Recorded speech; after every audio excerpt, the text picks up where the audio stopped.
Yan ang third place, ma'am. Si ma'am ano.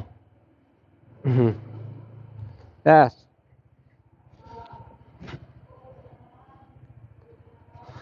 Third place. Si ma'am second place. Yung first place, wala. Ano talaga yan. Tulog pa manok, nando doon na yun.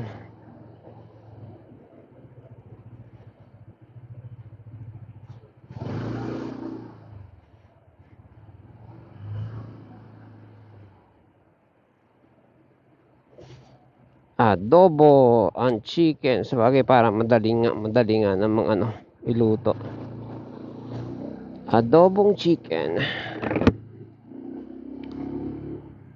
Oh, mamaya mamamatay na naman to.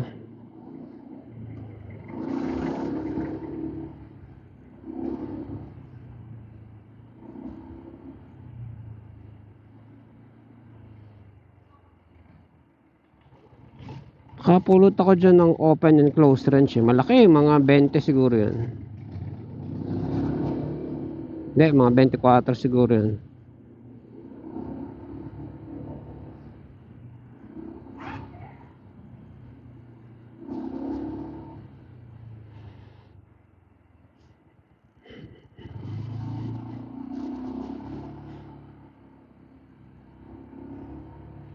Ay, ang galing.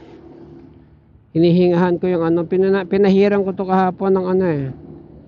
Yung helmet ko ng anti-fog. Yung pang salamin. Ano bili ko doon? 100 plus din yata yun.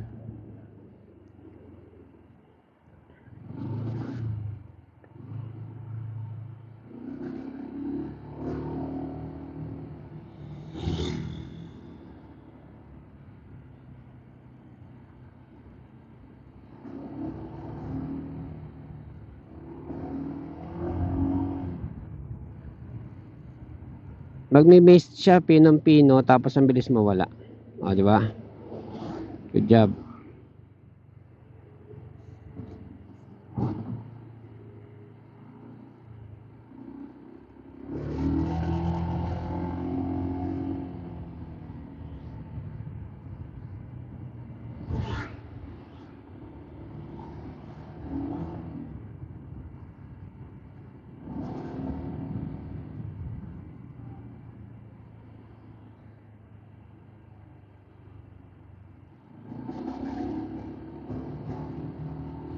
Doon sa Honda ADV na grupo,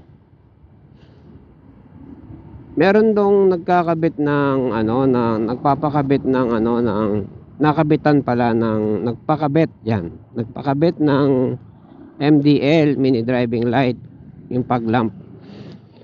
Tapos nung pinost niya, napansin ng ano, isang member na ano, may passing switch na yung pang high beam low beam na switch. Yung passing switch na, sabi niya, nagpalit ka ba daw ng kaliwang switch? Kung meron mang ganun na nabibili na may kasamang passing switch, kakailanganin ko nun pag bibili akong MDL, papakabit akong MDL. Tanong ko, yung ganun kaya kapag tapos mo nang mag signal light, pipindutin mo na lang para gumitna. Kasi kung kailangan mo pang pihitin kagaya sa keso, wag na lang. Bala nang walang passing switch. Pero kung yung passing switch separate mong may kakabit, layo naman nun dito. Maybe. Kasi gustong gusto ko yung ano nito eh, yung pipindutin mo na lang. Sa keso, bukod sa makunat ipihitin eh, ang hirap kapain. Hirap kapain ng left and right dahil matigas. Pag nagdadrive ako, lalo na siksikan, mabilisan, ganyan, hindi ako palatingin sa panel eh. Focus lang ako sa kalsada, sa gilid, sa kaliwa, sa likod, ganyan, sa lubong. Kasi kung tingin-tingin ako sa panel, yung half second na yun, baka may sumingit, di ko may iwasan.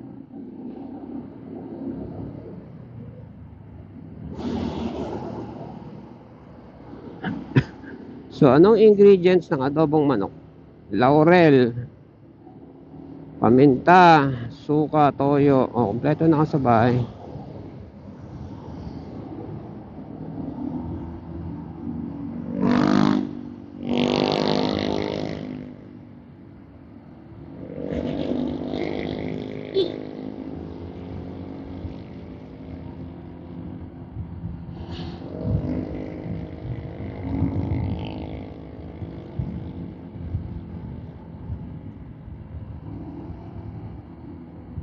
So ngayon, kahapon, napaghiwa-hiwalay ko na yung Honda yung ano, yung keso.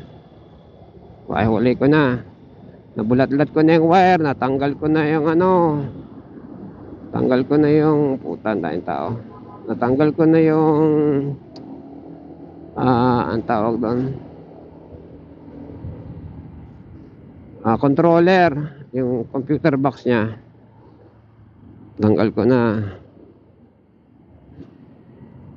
Problema ko na, ang kailangan ko na lang paghandaan ngayon, paano ko kukuberan. At ngayon na ilayo ko lang, pero matatalsikan pa rin yun. Paano ko sila makukuberan sa talsik ng ano, welding. Sa isang talsik lang na tumalab sa wire yun, edi ano na yun.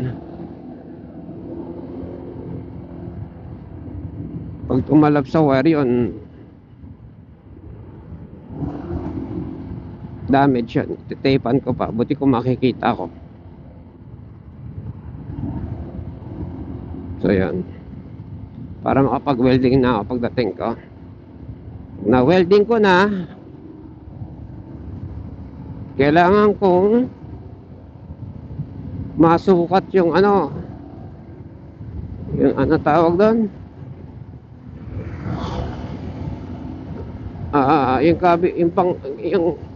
yung DC monorack, yon yung kakabitan ng top box.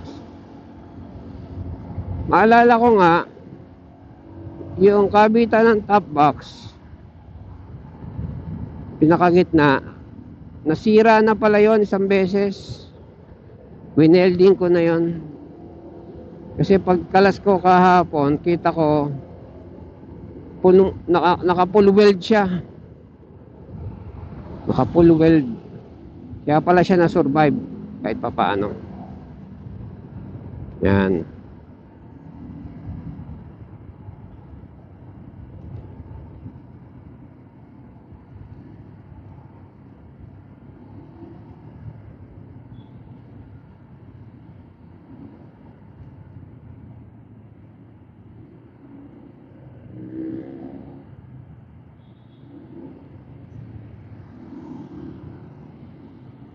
Kasi mga welding dun sa keso, ano eh, tinga.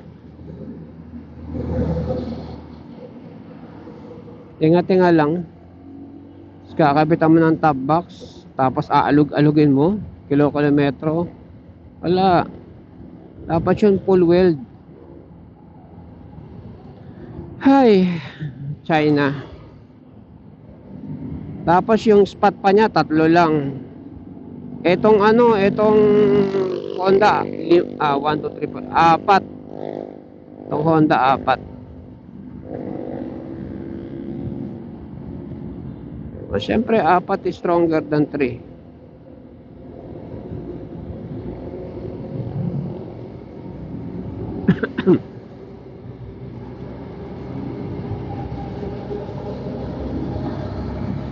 Kung tumatabi sa ganitong mga truck, it's not brave, it's stupid. Naputukan ng gulong yan, ako, kalalagyan ka. Ako, nakakarinig ako ng putok ng gulong eh, kasi malapit kami sa highway, napaahon.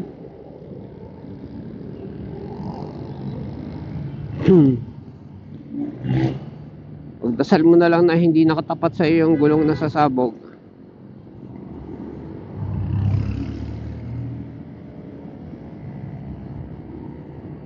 ang ano ko nga diyan, positioning ko nga diyan, either paunahin mo or unahan mo. Pag papaunahin mo, make sure na malayong malayo. Pag uunahan mo, ganun din. Dapat kaya mo siyang unahan ng gusto. Tapos pag inunahan mo naman, listo ka sa side mirror mo kasi kalaban mo naman dyan pag nalusutan ng preno, mga ganyan. Pag nakatulog, ako alam ko yan dahil naging driver din ako ng truck. Hardware nga lang yung sa akin eh. Pag mga lagari-lagari yan at nakatulog, nako,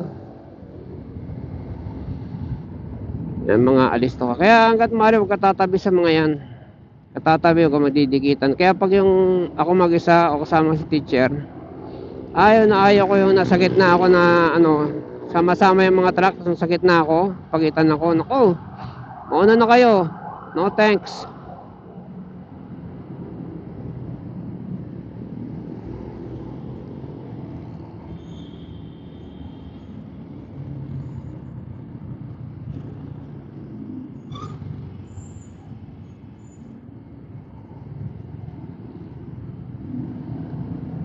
Meron nga video na ano kung anong bansa man yun na ano, alam niyo yung ulo ng truck kapag aayusin, inaangat, di ba, lalagyan ng tubig radiator, check ng langis. Pag inangat yun, di ba, tutuwad yung ano, yung ulo, ganon. Sa video, kargado siya. Ano mang karga niya, bakal, anong karga niya? Uy, disgrasya. Oh, disgrasya, putek yung ano, boulder. Sabi ko, boulder. Anyways, yung inaangat, ano, umangat nang nakasakay yun, nang umaandar. Okay, delikado yun. Pero mo, kasi dalawa lock nun eh. Ganun ba kabulok yung truck na yun? Ganun siya kabulok? Dalawa yung lock nun eh. Pag binaba mo yun, maglalak yun, mag-isa. Parang yung pinto, diba? Pag alanganin sara mo, may angkla pa rin yun. Tapos pag tulak mo pa, saka maglalak, ganon. Anong nasira doon? Yung mismong sukbitan? Sobrang kalawang na yun. Tsaka bihira mangyari yun. Anyways, so umaandar siya, yumuko yung ulo, ginawa ng driver, syempre, ewan ko, wala ka ng control nun eh. At least di mo kita yung paroroonan mo. Supposedly gagana preno nun. Kung ako, baka maapakan ko pa preno man lang. Yung driver nagpanik, tumalon, binuksan yung pinto, tumalon. Syempre pag nakatuwad yun, yung pinto, ang laki ng bukas nun, di ba? Tumalon, pagtalon niya, yung pader, akala mo bond paper, oh. Dire-diretso siya sa pader. Tapos yun nga, yung itsura ng ulo, nung pinictura nung sumalpok na wasak. Eh, sasabihin ng driver nun, buti na lang nakatalon ako, di ba? Kundi ipit ako dun, basag ako dyan, pisat ako dyan.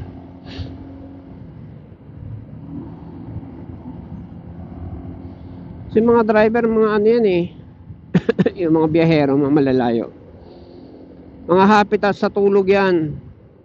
Gagawin mo kape. Buti kung may kape sa lahat ng oras. Tsaka may hangganan ng kape. Hindi mo, 3 araw ka sunod-sunod na walang tulog, puro kape, magsha-shutdown ka pa rin nun. Kung hindi ka man mag-shutdown, medyo ulyanin ka na. Baka mamaya may kinuligot siya sa makina, hindi niya nasara mabuti. Ganun. Or ganito, relievo siya sa truck na yon, sumampa lang siya, hindi siya nag-check. O nag-check siya pero ano, kulang, hindi, yun nga, hindi niya naisara. O baka mamaya may hangover pa or something ganyan. Nung driver ako ng truck, teammate kami ng ano ko, pahinante ko. O pag liliko, ikaw ka, parang ginagawa namin ni teacher, o liliko, ikaw kakaway, pag atras, Ikaw magpupukpok. Pag malakas ang boses, sigaw, atras, atras, ganyan. Pag malaki yung truck, maingay yung makina, pukpok talaga. Bakang bato. Pukpok, pukpok, atras, diretso, diretso, ganyan. Kailangan nagkakaintindihan kayo.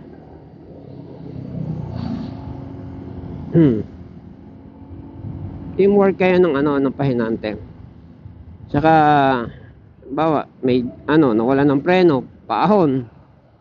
Nawala ng preno, namatay ng makina, paahon. Tatalon ka para kalsuhan. Kaya lang ako yun nga, dahil relyebo ako nung time na yon.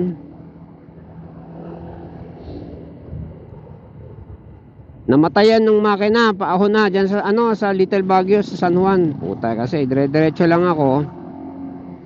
Dire-diretso lang ako dahil sa turo ng Waze. Pero yung truck ko uugod-ugod na sa tanda, yung karga niya overloading. Yung pahinante ko, hindi ko pahinante, parang yun yung pahinante talaga ng truck na yon. Tumalon yung pahinante nung nawalan ako nung namatay yung makina. Kasi pag namatay yung makina dun sa ganong truck, ganong hydrovac, parang bisikleta lang ang preno nun. Hindi kinaya. Dire-diretso pa rin umatras. Basag yung Suzuki na Swift na bago, nakamags pa. Uta. Doon ko naibangga nung nagtalunan kasi doon sa tindahan, sa inilagpasan naming tindahan. May mga tao, may mga tambay, siguro ang dami nila, mga 7. Kukwentuhan. Nung narinig nila na na paghampas ng likod ng truck doon sa Suzuki Swift, talunan sila. Siyempre kasi sila na yung susunod eh. Imbes na puruhan ko yung Swift, binaling ko na doon sa tindahan. Alis yung tindahan, full stop na ako noon dahil kung hindi malaki-laki idadamage ko dun sa Swift na Suzuki. Pagbalik ko sa tindahan, total wala nang tao, doon na naghulugan yung hollow blocks. Hollow blocks na lang noon eh. 500 pieces. Ang maximum noon 500 pieces di 4. 400 nga lang eh. Kinargahan 500 pieces di 6 tapos ahon pa. Kaya pala umatras yung driver eh.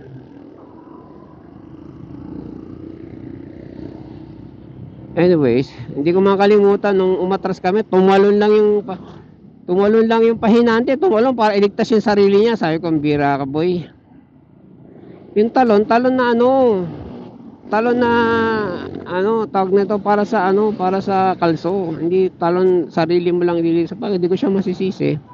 Instinct talaga ng tao na ligtas niya sarili niya, kano lang sweldo ng pahinante.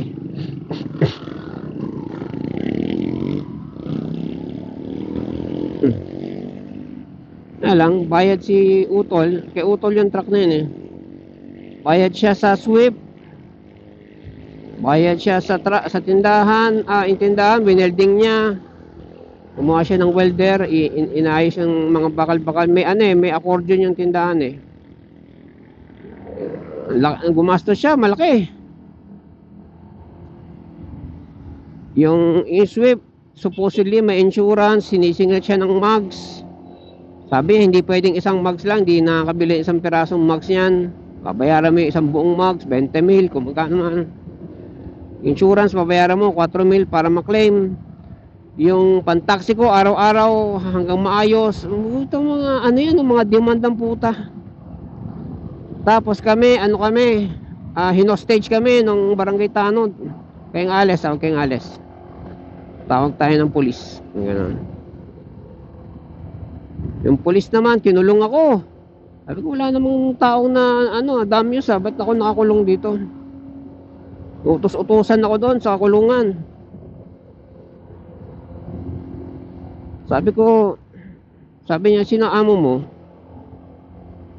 Tinawagan ko na po, maya-maya lang nasa alam niya na, sabi ko ganun.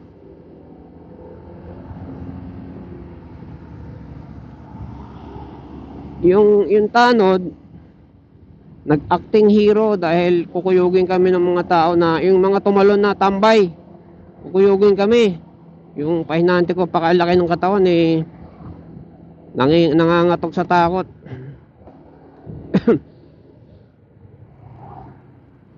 Sabi ko, matakot ka kung sinasadya natin, hindi naman sadya yun.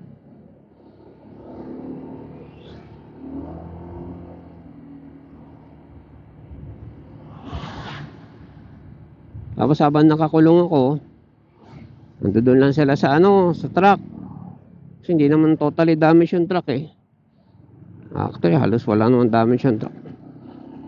Tibay-tibay ng truck. Doon sila sa truck, gutom na gutom, walang tubig. Tagal ko sa kulungan eh. Tagal dumating ng utol ko eh. Siyempre, yung baon lang namin tubig doon tsaka pera, yung pang delivery lang na yun, eh, inaabot ako ng maghapon. Wala daw silang tubig, bilad sila sa araw, maghapon.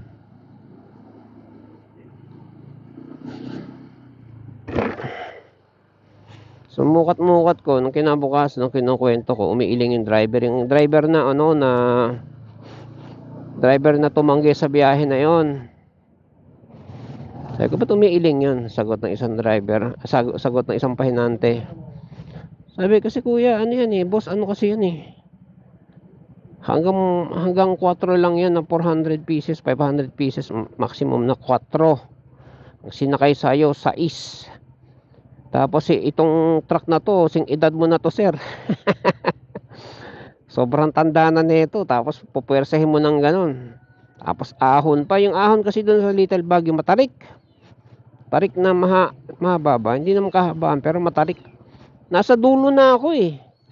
Malapit na ako sumampa sa, sa main road eh. Saka pa namatayan ng puti. Kaya yung mga elf na bago ngayon, di hangin na. Nagulat nga ako noon eh,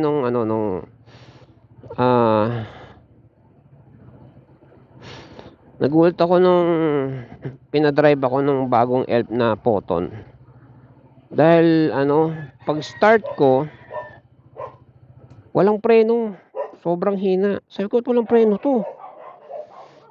Paano ko ba nagawa ng paraan? Dire-diretso sa gate eh. Babanggayin ko na yung gate eh. Teka, hindi nabigay sa akin ni teacher yung susi ko. Tipaklong. Ako, handa na ako sa mga ganyan eh. Kaya may spare ako dito sa bag ko.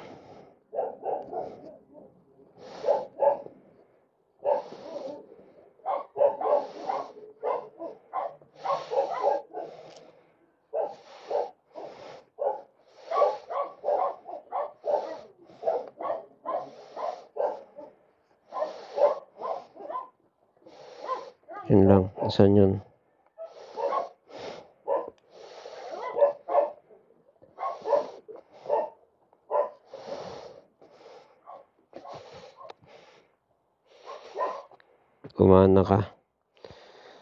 Gumana ka boy.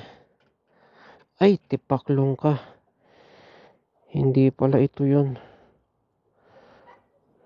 Sipin mo hindi ito yun. Yun. Konting hilot lang. Oh, di ba?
Iyon.